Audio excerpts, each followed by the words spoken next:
just a quick review of the HomeRanger Premium Shoulder Pulley System. So this, I think I agree with that, the name. It is really kind of a premium system.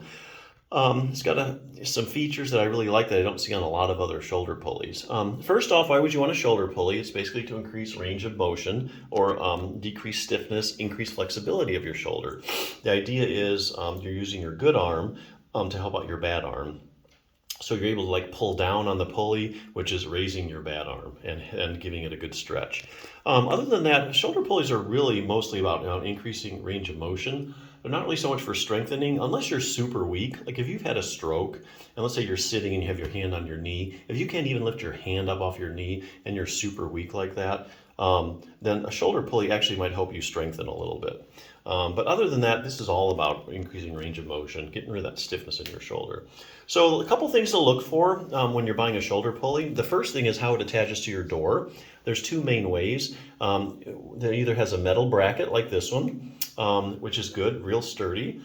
But if you're concerned about chipping or scratching your door, scratching the paint, you probably want to go with one that has like a flat nylon strap that just kind of is soft and just goes over the top of the door. Still holds fine, but it just, you don't at risk for damaging your door. So if you have concerns about that, you probably don't want to go for the metal bracket. The other thing that's really important is looking at the handles. Handles usually come in, they're either wood or they're plastic or they're like foam. I think if you're looking at the grip, foam is probably the best grip because your hand kind of sinks in and you can form around the handle, so you just get a better grip on it. On the other hand, if you're worried about cleaning, you would want something that's not quite as porous, so you want something like the wood or the plastic handles would be good, because you just clean them off better for sanitation. If you're buying this for like a physical therapy clinic, you probably want to go with like a wooden handle or a plastic one. As far as your hand actually staying on the handle, I've seen two different versions. I've seen one where there's just like a circle where you just put your hand through, and so it attaches to your wrist, and so you can pull down. And then there's the kind that looks similar to this. It's just a handle where you just grab. This is kind of the best of both worlds. You can use this one either way. That's why I say premium. This is probably a good name for this product. If you're worried about your hand staying on there, because a lot of times when people do have a stroke or they have hand weakness, they can't really grip this thing enough. So what you do, you just use this feature where you put your hand through there and then you grip it. So let's say you're pulling and you're going up and down 3, 4, or 5 times, your hand starts to get a little weak. Well, this is still attached to your wrist, so the rest of your arm muscles can still help pull down, even if your hand muscles get a little weak. So if your grip goes, you're still secure, you can still raise that other arm up. If you're not worried about that feature, you can just use it like that. That's no problem. So I really like that feature. I mean, that's good. Like, usually I've seen either or, but I've never seen a system that has both of those.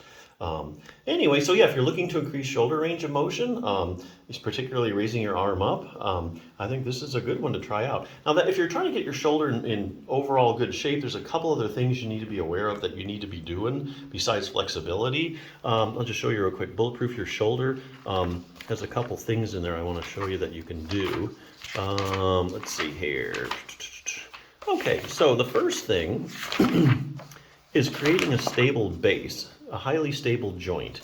Your shoulder is a ball and socket joint, and it's a very shallow ball and socket joint. Now that's unlike the hip, because the hip is a very deep ball and socket joint, and it doesn't rely as much on the muscles to support it and keep it in place. Shoulder's different, and since it's so shallow, the muscles are really the main thing keeping it in place. You hear about dislocated shoulders a lot more than dislocated hips. That's because the shoulder is just such a shallow ball and socket joint. So what keeps it in place? Well, the majority of the reason is your rotator cuff. The muscles are what really keeps it firmly in its place. Out of all the muscles, the rotator cuff is really what keeps it where it's supposed to be. It's just a group of 4 muscles. This section shows you how to strengthen it.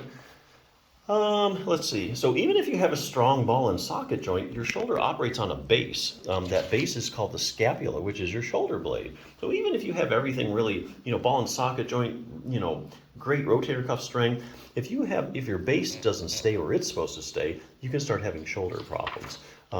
So basically there's some muscles you need to work, your scapular stabilizer muscles, they have them here, and there's like 1 or 2 exercises you can do for that. So that way you have a firm ball and socket joint, and the base upon which your shoulder sits is very stable. That's good. Flexibility, of course, is another aspect. We kind of cover that a little bit with the shoulder pulley. There's about 4 critical motions this book has identified that you need to have.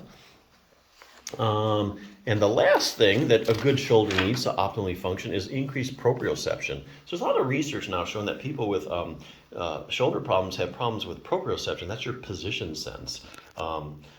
There's various reasons for that. So this gives you an exercise for that. So that whole program takes you about less than 10 minutes, and you do it like every other day. Just some more tools for your toolbox. On the other half, if you're concerned just about range of motion and you're looking for a good shoulder pulley, I think this is a good one. So check it out.